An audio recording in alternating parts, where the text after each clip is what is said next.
माता सीता के जन्म को लेकर कई कहानियां प्रचलित हैं। कोई कुछ कहानी सुनता है तो कोई कुछ। इसलिए साफ साफ कहना मुश्किल है कि सीता की माता कौन थी। सीता के जन्म से जुड़ी हम ऐसी ही एक प्रचलित कहानी सुना रहे हैं। एक बार लंकापति रावण के तप से खुश होकर भगवान ब्रह्मा उसे वरदान मांगने को कहते हैं। रावण उनसे अमर होने का वरदान मांगता है। ब्रह्मा जी उसे अमर होने के अलावा कोई दूसरा वरदान मांगने को कहते हैं। रावण वरदान में मांगता है कि मुझे सुर, असुर, पिशाच, नाग, किन्नया, अप्सरा कोई भी न मार सके। रावण मनुष्य द्वारा न मारे जाने के बारे में नहीं बोलता है, क्योंकि वह मनुष्य को तिनके के समान समझता था। वरदान पाने के बाद रावण हर तरफ तबाही मचाना शुरू कर देता है। एक दिन वह दंडकारण्य नामक जगह पहुंचता है, जहां ऋषि मुनियों का निवास था।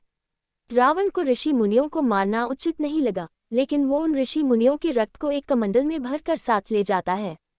वह कमंडल गृत्समद ऋषि का था, जो पुत्री की लालसा में माता लक्ष्मी से प्रार्थना करते थे कि वह उनके घर पुत्री के रूप में जन्म ले। इसके लिए गृत्समद ऋषि रोजाना पूजा पाठ के दौरान पवित्र मंत्र पढ़कर दूध की कुछ बूंदें कमंडल में डाला करते थे, जिसमें रावण रक्त भरकर अपने साथ ले गया था। रावण कमंडल को लंका ले गया और वह पहुंचकर कमंडल अपनी पत्नी मंदोदरी को देकर कहता है, यह विषैले रक्त से भरा है, इसे संभाल कर रखना और किसी को मत देना। कुछ दिन बाद विहार के लिए रावण किसी पर्वत पर चला जाता है। मंदोदरी को इस तरह रावण का जाना अच्छा नहीं लगता है।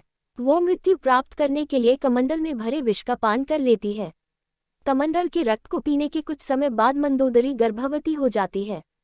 गर्भवती होने के बाद मंदोदरी घबरा जाती है कि महल में मौजूद अन्य लोग उसके बारे में क्या सोचेंगे। फिर मंदोदरी तीर्थ यात्रा का नाम लेकर कुरुक्षेत्र चली जाती है। वहां मंदोदरी एक बच्ची को जन्म देती है, लेकिन लोक लाज के चलते वो उसे एक कलश में रखकर जमीन में दफना देती है।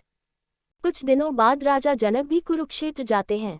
जब वह जमीन में हल चलाते हैं तो उन्हें वहां कलश मिलता है, जिसमें मंदोदरी ने बच्ची को रखा था। बच्ची को कलश से निकालते ही आसमान से फूलों की वर्षा होने लगती है और साथ में आकाशवाणी भी होती है। आकाशवाणी में राजा जनक द्वारा उस कन्या के लालन पालन की बात कही जाती है। हल की सीट हल के आगे का नुकीला भाग से टकराने की वजह से कलश मिला था, इसलिए राजा जनक ने कन्या का नाम सीता रखा।